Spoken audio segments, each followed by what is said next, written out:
Hi, folks. I just woke up not so long ago, so you can probably hear the morning voice. Yeah, speaking to a friend of mine, Michelle, and she was just saying that she felt like felt quite disconnected of late. She just feels not herself, and she just feels quite pointless.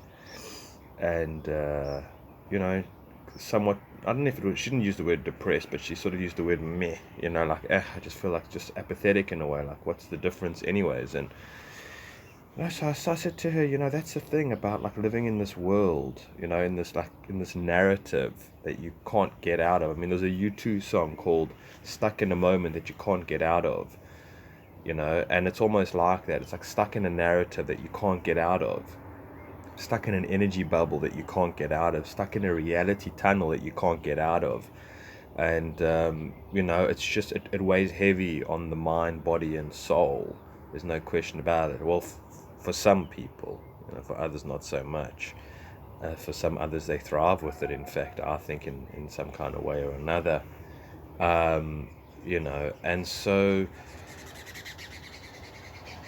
it's all lies much more than on the surface of things.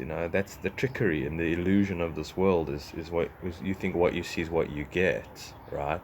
And it's all surface level, and it's absolutely not, right? Everything works with underlining layers and depth to it. I mean, nature herself, psychology, everything is just layers and layers and depths, and the mystery itself, right, is just exponentially deep and profound and whatever it is. And like it's amazing that we've able to make this reality so sort of one dimensional, so to speak, right? And with such a heavy sort of genre, in a way, not just genre but like subject and whatever it is. It's like can take the whole of human history, the whole of human beings, whatever it is, and have them listen to only one song over and over and over again, believe that, and get them to believe that this is the only song that ever exists and will ever exist, and how boring and how depressing and how uninspiring that is, right? Taken away all the magic, taken away all the adventure, taken away all the humor, taken away all the love, all the creativity, whatever it might be. I'm just using a metaphor here, and and that's what culture and society and establishment have done and are doing, to a large degree. And so I was saying to Michelle the importance of reaching into the mystery, okay? Because the mystery is uncharted territory. The mystery is the unknown. Now, what do I mean by that? The mystery is the spiritual, right? The mystery is that which is not evidential in a sense, right? I said to her, monitor your dreams, pay attention to your dreams or your dream state, and when you wake up, the impact of the dream, the symbolism of your dreams. Last night I dreamt about a person who died last year, at the end of last year, and I saw him in my dreams, and I was speaking to him, and that was so bizarre. I mean, this has not really happened to me before now that I think about it. Strange. But I was speaking to him, and what he was looking for was just that he was just a nice man. That all he wanted from me was an acknowledgement that he was a good-hearted soul, a good-hearted spirit, and that meant well. And I gave that to him. I said, I won't use his name here, but I just, and he was a very sickly man. I mean, he passed away. He's probably in his late 60s, and he was diagnosed with cancer. He was in a very bad shape for a very long time. And that was his sort of big concern in my dream. Now I'm not saying that was him, but it could have been him. Who knows? That's the mystery, man. We have no idea how this world is put together. We have no idea how we are put together, how our psychology works, how the spiritual works, how the ancestors work, how the gods work, how synchronicity works. We have no clue, right? We have absolutely no clue. And what is the underworld like, right? Through the eyes of the shaman. So I was saying to Michelle in that way, like, get in touch with your dreams. They're very far out. And I think the more stronger relationship that you have with your dreams, right, um, the stronger the relationship gets, right? The more, the more observation, the more information, the more transcendental they are for you. And dreams are very, very important. I mean, without them, I feel I dream too much, actually. There's just so much to process. And I find myself waking up and going to the toilet in the middle of the night, often for a number two. And I sit there I mean, it's relevant for me to tell you what number it is. Because I sit there and I have earplugs, I sit with earplugs, and the world is quiet. And I'm reflecting on that dream state. And I'm reflecting on the contents of the dream. And I'm reflecting on the personalities of the characters in my dreams and what was going on. And I look at this world and I think, and I'm out of the narrative. It's beautiful, baby, but it's intense. It can be very intense, especially if it's in like a nightmare, or it's very disturbing, it's very jarring. And like in the middle of the night, you can't really place yourself. I've got the earplugs in, so I can't get my bearings of where I am. Sometimes it gets so intense that I need to take out my earplugs and just sort of ground myself, right? Because it gets so far out that I sometimes, because you're half asleep, so I'm like, am I still sleeping?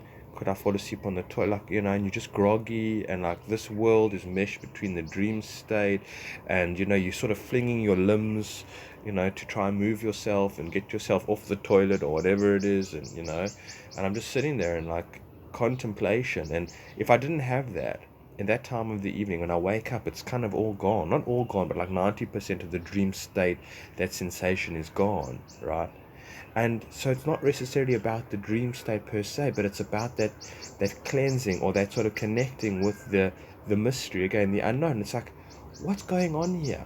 My brain is processing these images. I'm walking through this narrative, through the story. It's so different, right? I mean, it's got no rules apply in it. It's phenomenal. And that's what I think the mystery is about, is that it's not one dimensional, like this narrative that currently is going on in the world today, or has been, like the science model, the religious model, the democratic model, or the capitalistic model, or something like that, the dogmas. These things are, on on the surface level of a very, very deep lake, or even the ocean. All of this stuff just resides on the surface level. Like I think about those mosquitoes that travel on the water, on the water, and they don't pierce the sort of, I don't know what you want to call it, but there is that layer of water. And then you just think, you take like a little pebble in a stone and you drop it, and it breaks the top layer of the water. I don't know what you want to call it. And it just goes down. And so, like, the world today lives on the surface level of things, right? I mean, you just look at somebody who I don't know, your next door neighbor, let's say, is walking here, going for a walk during the day. You might be able to, you can see them physically, right? You can see their age, you can see their sex, you can see whatever, but that's nothing. That's not even the tip of the iceberg of what's going on inside of them internally, in their mind, their psychology, their conditioning, their programming, their wounds, their traumas, their dark nights. I mean, there's a world, there's a world within that person. But all you see, right, is just, George, the next door neighbor, or whatever it is, or Marion, from two houses down, or something like that. But we are riddled in mystery. We are riddled with profundity and depth within ourselves, right? And everything, I mean, even nature. Look at nature. You can learn so much from nature. The way, the intelligence, I'll grow wheatgrass. Now the grass grows and it moves towards the light. And you say to yourself, well, this thing hasn't got eyes to see, There's some two birds that have come to find if I've left them any seeds this morning, which I haven't. I've forgotten, guys. I'm sorry. And they're on their way. But and that's just small. I'm just talking about small things. I'm talking about, like, a plant moving towards the light, or, it's just, I mean, there's just so much to nature. It's just the intelligence of it, the connectedness, the interconnectedness of it, the relationship between it all, whatever it is, the ancientness of it. I mean, like, for crying out loud. So what we got to get in touch with. Like I was saying to Michelle, ground yourself on the earth. Take your shoes off. Go into a nature reserve. Sit there and just meditate. I don't know, if there's a lake or a river, whatever it is, a stream of water, put your feet in it. Connect with the ancestors, connect with the spirits. I mean, whoever you want to connect with something that's beyond the space and time. Connect with a different train of thought, you know. Um, I don't know. Imagine past lives, baby, or something like that. Who was I? Who could have I been? Who would I have liked to be? What is there even such a thing that exists? You know, what happens when I do die? These are great questions to be, asking and messing around with, right? They're really, really important. To sit and ponder and let the intuition come and sort of try and piece the pieces together. Like, do I feel that I have been incarnated before, reincarnated? Have I lived before? I have. Can you imagine what that must be like, or what does that mean right now? I mean, it's groovy, baby. It's far out. Just realizing I'm holding the camera upside down. Oh man.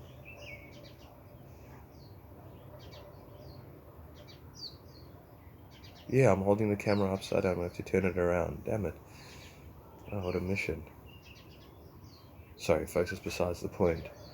Um, So yeah, like the movie Groundhog Day, right? If you've seen it, it's a day in the life of Bill Murray. Full can't remember full surname right now. And the day repeats. Like whatever he does, doesn't there's no consequences of his actions. Nothing really means anything because the day just sort of reverts back to the same morning. He wakes up in the same morning every day, regardless if he kills himself, regardless of how much he eats, regardless of who he hurts, whatever he does. And what do you do with that? What do you do with that? And I like to think of myself. There's a new movie came out called Palm Springs. I wouldn't recommend it. It's the same idea, right? But it's a man and a woman who get stuck in on their friend's wedding day, so to speak, in the middle of, I don't know, just some kind of, I don't know where it is, somewhere beautiful. I think, like, whatever it is, exotic sort of beachfront or something. I mean, that was a nice day to get stuck in, so to speak. I wouldn't really recommend the movie, but I love the idea. I love the idea. Like, I'll sit here and say, imagine I woke up in the exact same day, over and over and over again. What would I do? What would I do? And my first, is you'll be freaked out. Like, how would I tell the people in my life? You know, how would I tell the ones that I live with? Whatever. Like, how would I say, listen, I'm having the same day over and over again. Like, you need to explain that. How would I stay in character? Like, nothing is being a big deal right now. Like this, or just when I figured it out. Like, oh my, you know what I mean? Like, it's one thing seeing it in a movie, and that's the problem, is that we live on movies. We see these things on movies. We see, like, extraterrestrials arriving on movies. We see ghosts in movies. We see bloodshed in movies. Whatever it is, we see all these things in movies, the supernatural, whatever it is. But if it happens in our own lives, then that's a whole nother, like, a whole nother situation. We become desensitized by the television. Anyway, so, like, how do you do it? Like, how do you manage something like that? Like, it's just so big, it's so massive, and that's what psychedelics is like. It's like when you take a psychedelic, your whole world is just blown to smithereens. You don't know who you are, you don't know where you are, you don't know what the hell's going on, and it's like impossible to try and, like, get in your car and drive somewhere, right? And, like, I don't know, interact with your neighbors or with your landlord on the phone or something like that. Like, forget about it, right? Because it's just so overwhelming. All of a sudden, that thin layer on the top of the water has now sort of burst, or whatever it is, and everything's just bubbling up. And you, at the same time, are being flung down to the bottom of that river or that ocean floor, right, as quickly as you possibly can. And now you are just tumbling, and it's just too much. And you can't keep in your character. You can't even understand the concept of time. I mean, you look at your flatmate, your wife, whoever it is, to a large degree, depending on how far out you are, or whatever it is, and you're just like, I can't even talk to you right now. Just let me breathe, because what's going on internally is so huge. Is the magnitude of it is just so, I can't even deal with it. I can't even face it. It's like an onslaught. It feels like the sky is falling, the ground is eating me up, the ocean, a tsunami is coming my way at such a rapid rate, and it just feels so, alive, and just so much information and data that's going on. Like, please, I can barely even string a bunch of words together, and you can get that far out. You get that far out, and so, um, yeah, man, it gets real, eh? And so that's what I'm saying. Like in Groundhog Day, so you wake up and you're like, how would you talk to the people? I mean, in the first, parts of it. I mean, you don't realize it doesn't make a difference. Like, you can just say to them whatever, but you'd see their reaction, and maybe you would care and feel like, imagine you told them, like, freak out, say, what are you saying, Aaron? What the hell are you saying? Like, you've repeated the same day. And let's say I say to them, let's say George next door, and I say, George, I'm experiencing the same day. Let me show you. Like at 2 o'clock, or 2 minutes past 2, you see that road down there? A white car is going to travel down that road. I'm looking right now and I can see a white car busy traveling.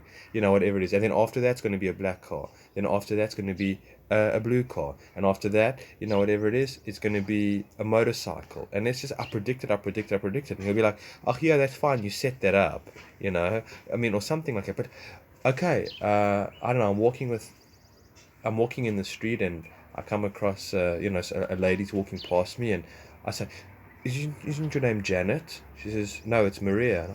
Oh, sorry, I thought you were Janet. I went to school with a Janet. From Redham High School? She says, no, from Milkwood. Oh, okay, fine. Maria from Milkwood. All right, whatever it is. You know what? I'm so good at star signs. Can I try and guess your star sign? Sure, sure. You're Sagittarius. No, I'm Cancerian. Oh, Jesus. Okay, let me get, and you get a little bit of information. Then the next day, let's say I see Maria, but what I do is that I know where she's passing in the street. So I go and I write out a letter, a note, and I put it right in the bushes as she's walking past. And as she's walking past, I say, sorry, Maria, can I just stop you for 1 second? I had a dream last night, right? That I should be here, that there's a note waiting here for you. Maybe I could tell her that note, like, put coffee stains on it. It's like been sitting here, I don't know, for 5 years, and it's meant for you, Maria. It's got a special message for you, right? And she's like, what are you talking about? And I take out the card and I give it to her. And she says, and the card says, the letter says, at this time, Maria, on the 3rd of August, at 2 minutes past 3 in the afternoon, right, a stranger will be giving you this note that will tell you that you, Maria, and you went to this high school, this is your birthday, this is your star sign, and he has a message for you, and let's say I want to be a bit sort of cunning and devilish or something like that, I would say that, he's your soulmate, and you got to, or something like that, or whatever. I'm just saying, if I wanted to be a bit, get a little bit of, playtime or something. I'm just being manipulative and going to the, but okay, that's silly, obviously. But like the fact that you could take people out of their own narrative, right? You could take people out into the mystical, into the, Jesus, what the hell? How on earth did that happen? To the degree which you cannot possibly explain it, because you can't explain to you that the day's repeating. You can just say, no, listen, it's a trick that I'm doing for an art school. I remember you. I found you I found your picture, and I see that you walk this road every day. Or, like you could try and justify it, because no explanation would work. And that's the reality that we live in, is that no explanation works in general. Like, what the hell are we doing here, right? What's this life about? What's beyond the surface of things? Do we reincarnate? Is there such a thing as life after death, right? Is there such a thing as destiny? Is there such a thing as spirits, right? Is there dark energies, negative energies? Is there such a thing as psychology, as astrology, whatever it is, as the mystery? I don't know. Like, where did we come? All these questions. And so you'd have the ability, and that's what I would spend a lot of my time doing, is trying to break people. It's magic. That's what magic is about. That's what the magician tries to do, right? Is that he tries to, you know, take away the boundaries, take away the impossible for just a moment, even though it's an illusion. You think, how the hell did he do that, right? That's supernatural. That's impossible, and that's it. It's impossible. And we live in an impossible world where things that are impossible to our rational, scientific, I think it's a right brain, is it? Left brain mind, completely random, and not random, but completely irrational, completely mysterious, completely unknown, completely different to this current narrative that we are in. So we need magic, right, in a sense, to waken us up to the supernaturalness of our reality, right? To the philosophical, to the existential, right? To the mystical. We need that, right? We're on a profound adventure, right? It's and when you wake up in this day, in this time that we are living in, it's completely eradicated. I mean, people are zombified. They are like chickens pecking on the ground like a chalk line. You draw a chalk line, you put the chicken's face down on the line, apparently like baby chickens, and then they just follow the chalk line, whatever it is, and you just see it, and you're just seeing the sterileness in people's eyes, the lack of warmth, the lack of adventure, the lack of love, the lack of humor, the lack of mystery, whatever it is. And you think to yourself, wow, this is really like not just mind control, but spiritual control over these people.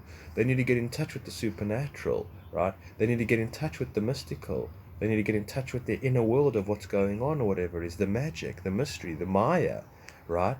Break down your ego, man.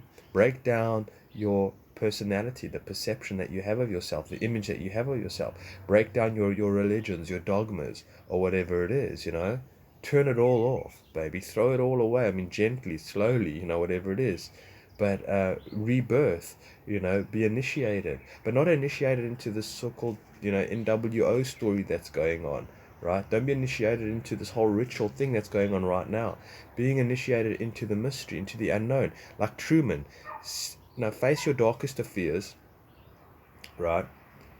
And get into the ocean, get into the boat, and float, and I mean, and cruise and move and you into the unknown. Truman didn't know what he was getting himself involved in. He didn't know. Can you imagine you Truman and you're busy, sailing away, and all of a sudden your boat pierces through this sort of board that's painted like a sky or something like that. You'd be like, what the hell is this?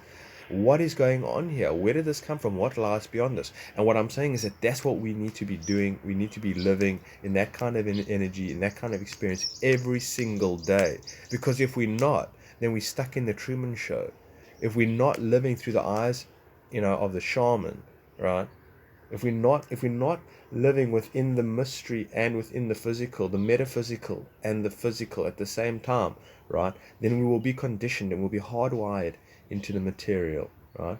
Into this physical realm, and we will lose ourselves. We'll be ego dominated, inauthentic self dominated, and we'll just be wasting our energy, our time, and creating massive karma for ourselves, and just adding to this the collective narrative of this humdrum, sort of just this hijacking, if you will, right?